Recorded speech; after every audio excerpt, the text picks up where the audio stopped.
کیا تمہیں معلوم نہیں کہ آسمانوں اور زمین کی سلطنت اللہ ہی کی ہے اور اللہ کے سوا تمہارا کوئی دوست اور مددگار نہیں، اور مشرق اور مغرب سب اللہ ہی کا ہے، تو جدھر بھی تم رخ کرو ادھر ہی اللہ کی ذات ہے۔ بے شک اللہ صاحب وسعت ہے، باخبر ہے۔ وہی آسمانوں اور زمین کا پیدا کرنے والا ہے، اور جب کوئی کام کرنا چاہتا ہے تو اس کو ارشاد فرما دیتا ہے کہ ہو جا، تو وہ ہو جاتا ہے۔ سو تم مجھے یاد کیا کرو، میں تمہیں یاد کیا کروں گا، اور میرا احسان مانتے رہنا اور میری ناشکری نہ کرنا۔ اے ایمان والو، صبر اور نماز سے مدد لیا کرو، بے شک اللہ صبر کرنے والوں کے ساتھ ہے۔ اور ہم کسی قدر خوف اور بھوک اور مال اور جانوں اور میووں کے نقصان سے تمہاری آزمائش کریں گے، اور صبر کرنے والوں کو بشارت سنا دو کہ ان لوگوں پر جب کوئی مصیبت واقع ہوتی ہے تو کہتے ہیں کہ ہم اللہ ہی کا مال ہیں اور اسی کی طرف لوٹ کر جانے والے ہیں۔ اور اے پیغمبر، جب تم سے میرے بندے میرے بارے میں دریافت کریں تو انہیں معلوم ہو کہ میں تو تمہارے پاس ہی ہوں۔ جب کوئی پکارنے والا مجھے پکارتا ہے تو میں اس کی دعا قبول کرتا ہوں،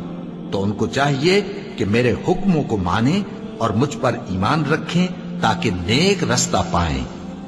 اس وقت تم میں سے دو جماعتوں نے جی چھوڑ دینا چاہا،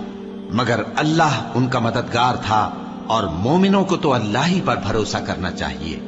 اور اس مدد کو تو اللہ نے تمہارے لیے ذریعہ بشارت بنایا، یعنی اس لیے کہ تمہارے دلوں کو اس سے اطمینان حاصل ہو، ورنہ مدد تو اللہ ہی کی طرف سے ہوتی ہے جو غالب ہے، حکمت والا ہے۔ اور بددل نہ ہونا اور نہ غم کرنا، اگر تم سچے مومن ہو تو تم ہی غالب رہو گے۔ یہ تمہارے مددگار نہیں ہے بلکہ اللہ تمہارا مددگار ہے، اور وہ سب سے بہتر مددگار ہے۔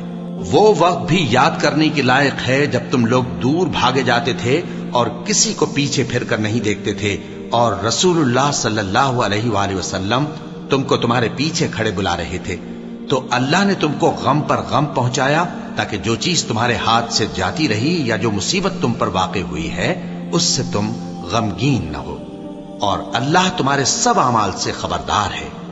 پھر اللہ نے اس پریشانی کے بعد تم پر تسلی نازل فرمائی، یعنی نیند، کہ تم میں سے ایک جماعت پر طاری ہو گئی، اور کچھ لوگ جن کو جان کے لالے پڑ رہے تھے اللہ کے بارے میں ناحق ایام کفر کے سے گمان کرتے تھے۔